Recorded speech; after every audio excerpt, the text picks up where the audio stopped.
ពីភ្នំស៊ីយូនមកដល់ដីថ្មីកាលដើមជាព្រៃដែលទ្រង់រួងនៅទ្រង់តែងកិច្ចពួនពីនាងចិត្តខ្មៅមិនអើយទ្រង់នៅលើដីថ្មីទៀតញាតិមិត្តផងទ្រង់គេជួយលាំងគ្នា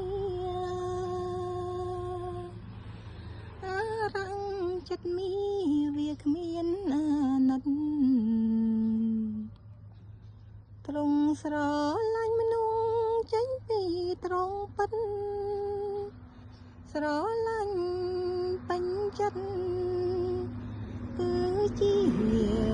កូនទ្រង់ឥឡូវទ្រង់យាងទីទឹងខាងកើតតឹងដីល្អឆើតទ្រង់ធ្លាប់រួមនៅអារាំងឈរពាំងនៅកណ្ដាលផ្លូវនាងក្រហមចិត្តខ្មៅឈប់ដេញតាមទ្រង់ហើយឋានសួគ៌ផែនដីចុះមកដល់ហើយអើបងប្អូនអើយយើងកុំភ្លេចប្រា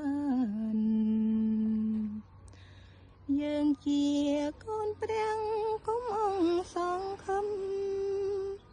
ដងចិត្តក្រៀមក្រំដើរចូលនគរព្រះ